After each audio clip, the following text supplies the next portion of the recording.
વલસાડ જિલ્લો union territory Daman અને દાદરા નગર હવેલીથી જોડાયેલો છે. સાથે સાથે મહારાષ્ટ્રના નાસિક અને પાલઘરથી જોડાયેલો છે.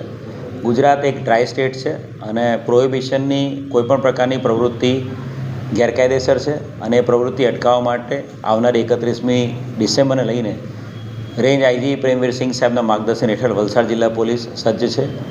વલસાડ જિલ્લા પોલીસ દ્વારા આગામી દિવસોમાં અલગ અલગ 30થી વધુ ચેકપોસ્ટો, જે પરમનન્ટ ચેકપોસ્ટની સાથે હંગામી ચેકપોસ્ટો પણ ઊભી કરવામાં આવશે અને એની સાથે સાથે તમામ જગ્યાએ રેન્ડમ સરપ્રાઇઝ વાહન ચેકિંગ પણ હાથ ધરવામાં આવશે.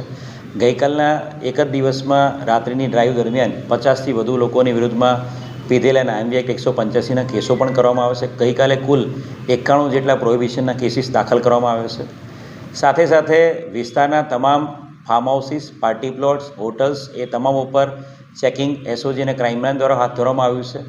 કોઈપણ પ્રકારની પાર્ટીની મંજૂરી વગર કોઈપણ જગ્યાએ જો પાર્ટી કરવામાં આવશે તો જે તે વ્યક્તિ વિરુદ્ધમાં ગુનો દાખલ કરવામાં આવશે અને કોઈપણ પાર્ટીમાં જો કોઈપણ પ્રકારના નશીલા પીણાનું સેવન કરવામાં આવશે તો એમાં પણ ગુના દાખલ કરવામાં આવશે.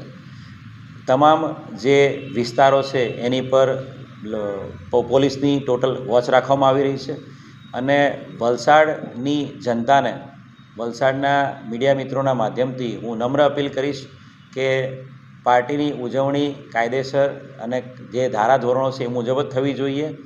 દારૂ પીને ગાડી ચલાવવાથી આપના દ્વારા કોઈને એક્સિડન્ટ થઈ જાય તો એનું મૃત્યુ પણ થઈ શકે છે. વલસાડ જિલ્લામાં ઘણા બધા એવા કિસ્સાઓ ધ્યાને આવ્યા છે અને ઘણી બધી જગ્યાએ એવા કિસ્સાઓ ધ્યાને આવ્યા છે સમગ્ર ગુજરાતમાં અને સમગ્ર ભારતમાં, જ્યારે નશાની હાલતમાં લોકો દ્વારા ફેટલ એક્સિડન્ટ કરવામાં આવતા હોય છે. એટલે તમામને ઉજવણી છે એ યોગ્ય રીતે અને કાયદો અને વ્યવસ્થા જોખમાય નહીં અને શાંતિપ્રિય વાતાવરણમાં લોકો તમામ તહેવારો જે રીતે ઉજવે છે એ રીતે 31 ડિસેમ્બર સેલિબ્રેટ કરે એવી નમ્ર અપીલ પણ છે.